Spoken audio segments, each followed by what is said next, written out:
Magandang araw sa lahat ng nanunood at nakikinig sa Ikwento Mo kay Manay J. Ito po ay hango sa sulat na padala ng ating mga letter senders base sa kanilang karanasan sa totoong buhay. Itatago po natin ang kanilang tunay na pangalan para maprotektahan ang kanilang personal na impormasyon. Magandang gabi sa iyo, Manay J. Sana lagi kang nasa maayos na kalagayan.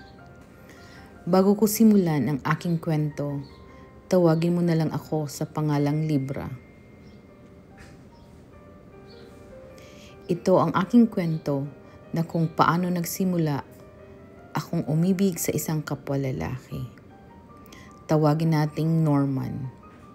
Hindi naman talaga si Norman ang mahal ko, kundi ang kanyang kapatid na lalaki.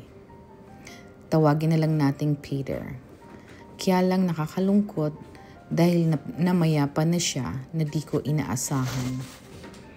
Nung time na nailibing na ang kanyang kapatid na si Peter, biglang napalapit ako sa kanya na di ko inaasahan na mahuhulog na pala ang puso ko kay Norman.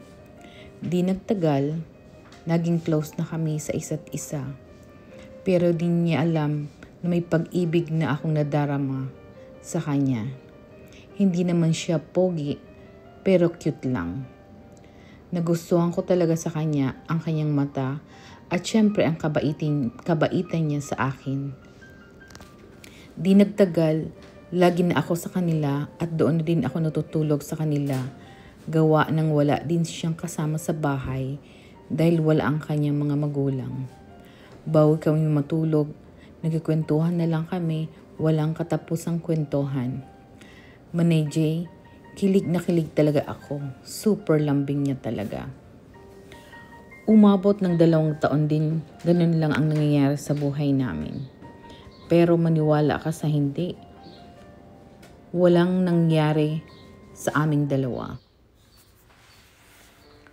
Dahil natatakot ako na baka iwasan niya ako, kaya masaya na ako na lagi ko siyang kasama.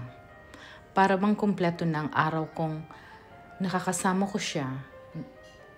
Di nagtagal, nagpunta siya sa Maynila.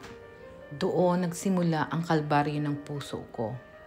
Di na ako makakain at parang wala na ako sa sarili ko. Gawa siguro sa mahal na mahal ko siya talaga. Lumipas ang 1 taon, naging matatag ako. Nagbalak ako na pumunta ng Maynila para makita ko siya doon. Nalaman ko na lamang na may girlfriend na pala siya. Di ako nagpalata pero napakasakit sa damdamin ko. Selos ang umiral sa puso ko. Ganun pala yun, Manay J. Dumating ang time na iniwasan ko na siya at di nagtagal nakamove on na din ako.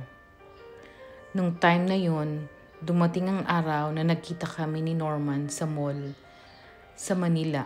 Nag-usap kami, may 2 na pala siyang anak.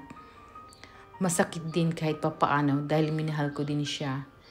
Di ako nagpalata, kunwari masaya ako sa nangyari sa kanya. Sabi ko, sige, ako na ang taya sa food natin. Iniisip ko na lang sa huling pagkakataon na makakasama ko siya o ang taong nagpasaya at nagpatibok sa aking puso. Hanggang dito na lang po ang aking maiksing kwento, Manay J. Salamat po sa pagbasa sa aking love story. Nagmamahal, Libra.